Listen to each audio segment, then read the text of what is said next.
L'apôtre Paul démontre pourquoi Jésus peut humblement dire « Qui m'a vu, a vu le Père ». Les religieux protestants prennent cette parole pour s'affermir dans leur déviation, selon laquelle Jésus est Dieu. Ils prennent cette parole. Jean 14, 8 à 11. Philippe lui dit « Seigneur, montre-nous le Père, et cela nous suffit. » Jésus lui dit « Voilà si longtemps que je suis avec vous, et tu ne me connais pas, Philippe, qui m'a vu, a vu le Père. Comment peux-tu dire « Montre-nous le Père » Ne crois-tu pas que je suis dans le Père, et que le Père est en moi? Les paroles que je vous dis, je ne les dis pas de moi-même. Mais le Père, demeurant en moi, fait ses œuvres. Croyez-moi, je suis dans le Père, et le Père est en moi. Croyez du moins, à cause des œuvres mêmes. Sur cette parole, Marcello Tunassi s'appuie pour dire que Jésus est Dieu fait chair. Mais Paul, l'apôtre Paul, vient démontrer à Marcello Tunassi que lui et ses confrères pasteurs sont charnels et religieux. C'est pourquoi ils enseignent les Écritures de manière charnelle et religieuse. Dans Hébreux, au chapitre 1er, Paul explique bien l'identité de nature entre Yahvé Dieu le Père et Jésus-Christ le Fils, autant que la distinction de leurs deux personnes.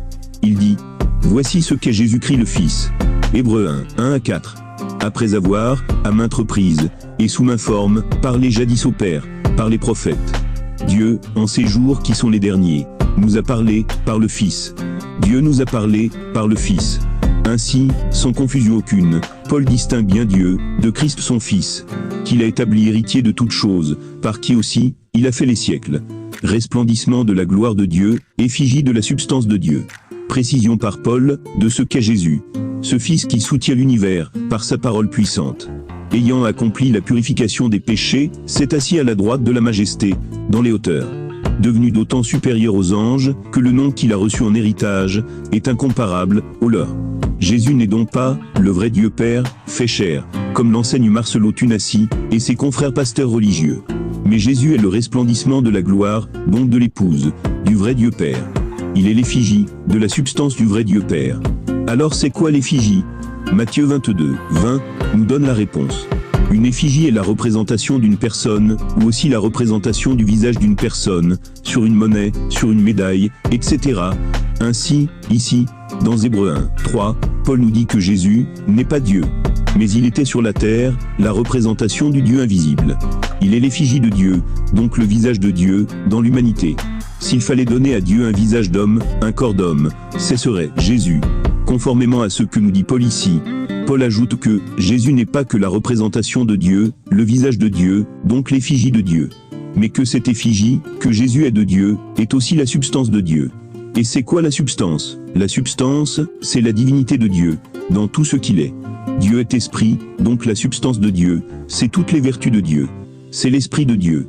Et donc en tout, en disant que Jésus est l'effigie de la substance de Dieu, Paul dit que Jésus est le visage inchangeable de Dieu invisible. La substance de Dieu, c'est la plénitude de la divinité de Dieu. Colossiens 2, 9.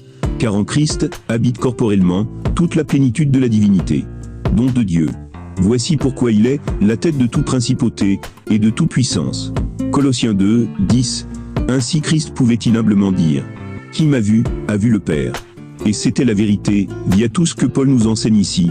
Non pas que Jésus est donc lui-même son propre Père, s'il est Dieu, selon les religions évangélico-protestantes, etc., mais conformément à la parole de l'Écriture, que Paul nous explique ici, en Hébreux 1, 3, ou encore dit Paul.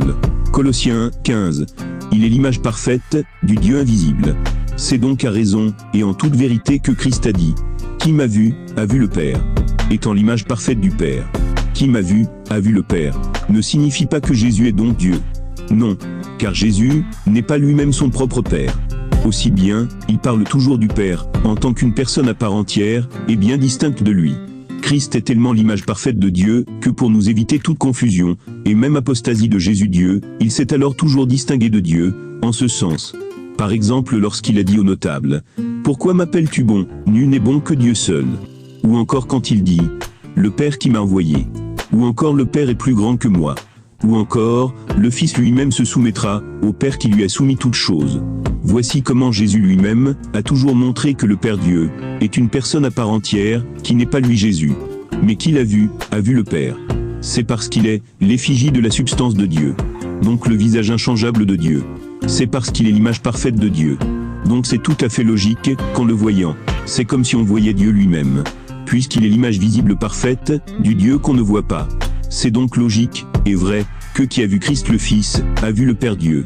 Et ce qui est illogique et horriblement faux, c'est ce qu'enseignent les pasteurs, que Jésus est lui-même le vrai Dieu Père, fait chair. Là encore, le prophète Habacuc les conteste avec force. Habacuc 1, 12 à 14.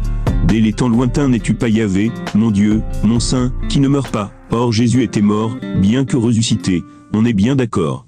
Tu l'avais donc Jésus, établi, Yahvé, pour exercer le droit. Tel un rocher, pour châtier, tu l'avais affermi. Tes yeux sont trop purs, pour voir le mal.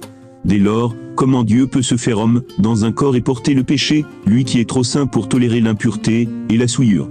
Comment peut-il devenir homme, et porter sur lui les péchés, lui dont les yeux sont trop purs, même seulement pour regarder le mal, en sorte qu'à la croix, il a détourné son regard de dessus son Fils. Tellement à cette heure, le Fils lui paraissait trop souillé, trop impur à regarder, avec toutes nos iniquités, toutes nos convoitises, toutes nos abominations de Sodome, et Gomorrhe sur lui. En sorte que le divin regard de Dieu, trop pur, ne pouvait souffrir de voir une telle souillure. Si vous étiez seulement conscient d'à quel point nous avons souillé Christ, avec nos horribles péchés, au point que Dieu, son propre Père l'abandonne, et cesse de l'assister, et même de lui regarder à cause de nous. Alors vous ne pourrez même dire que Jésus est Dieu. C'est carrément dire que vous avez souillé Dieu. Et pire que vous avez tué Dieu. Imaginez-vous le niveau d'abomination et de non-crainte de Dieu que de parler de la sorte. On dirait des poubelles qui parlent, en sorte qu'il ne dit que des choses sales. Yahvé, tu ne peux regarder l'oppression.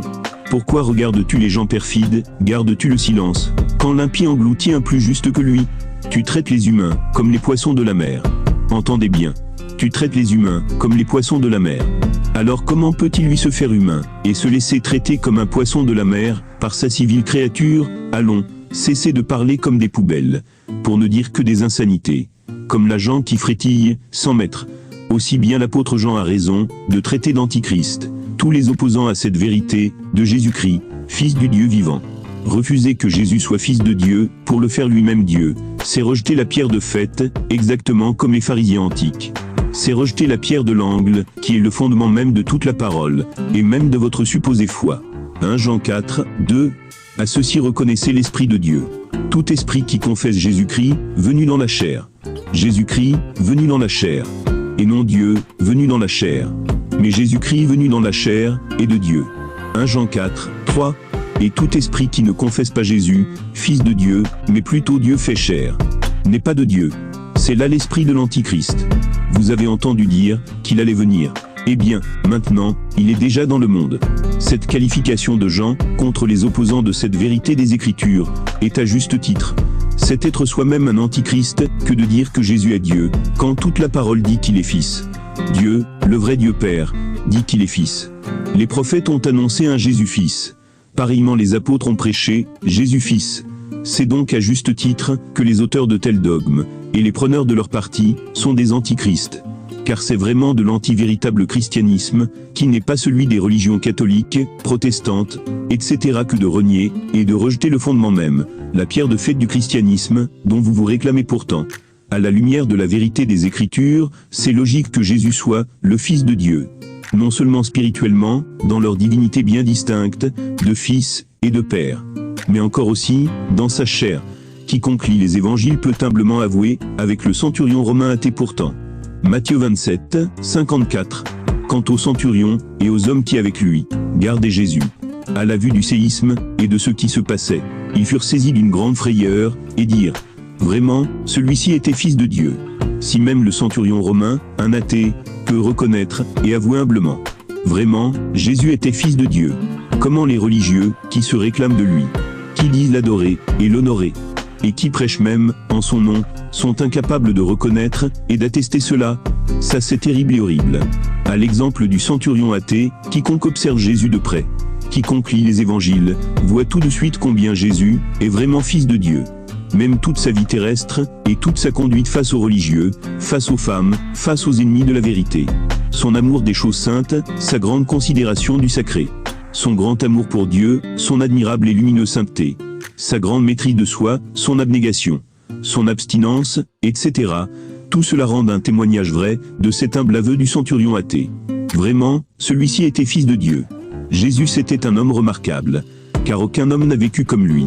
Pas même ceux qui se prétendent aujourd'hui « hommes de Dieu », entre guillemets. Jésus, lui, il était vraiment un homme de Dieu. Personnellement, je n'ai jamais eu besoin de voir les miracles de Jésus, pour croire du fond de mon cœur, et d'avouer avec le centurion. Vraiment celui-ci était fils de Dieu. Ni avant, ni aujourd'hui. Je n'ai jamais eu besoin de voir Jésus ressusciter Lazare, rendre l'ouïe aux sourds, restaurer la clairvoyance aux aveugles, et rendre la potence aux impotents, pour croire qu'il est vraiment fils de Dieu. Jésus est assurément le meilleur des hommes. L'homme modèle, sur qui nous modeler. Toute femme véritablement vertueuse, qui aime un homme, pour ce qu'il est, en Dieu. Et non purement mondaine, qui aime un homme, pour ce qu'il a, dans le monde. Voiture, argent, richesse, gloire, et honneur devant les hommes. Aimerait avoir un mari semblable à Jésus-Christ en vertu. Et aujourd'hui, par la supériorité de la connaissance de Christ, je comprends mieux mon admirable épouse, quand elle me répétait en toute sincérité, sans crainte de m'attrister et de me vexer. Elle me disait continuellement qu'elle aime mieux être sans homme que d'avoir un époux charnel. Marchant guidée non par l'Esprit Saint, mais uniquement par ses cinq sens.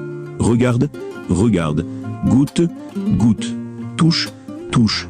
Et aujourd'hui, même moi qui est un homme, par la compréhension de ces paroles qu'elle me disait, et par la supériorité de la connaissance de Christ, aujourd'hui je peux le dire pareil qu'elle. Si j'étais une femme, je répugnerais tout homme qui s'éloigne de l'exemple de Jésus, qui ne ressemble pas à Jésus, et qui n'imite pas Jésus. Et comme je suis un homme, et qu'aujourd'hui, Dieu m'a déjà comblé d'une dame de qualité.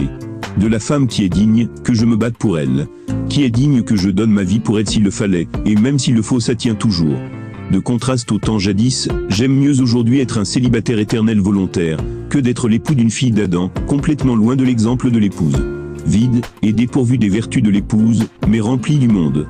Une femme susceptible de pencher vers quiconque a de l'argent, du pouvoir, de la gloire, de la beauté charnelle. J'aime aujourd'hui avoir le don du célibat comme Paul, que d'être l'époux d'une potentielle Jézabel. Tel est le fruit de la supériorité, de la connaissance de Christ. Ce qui est donc illogique, et horriblement faux, c'est de prêcher un soi-disant Jésus qui est lui-même Dieu.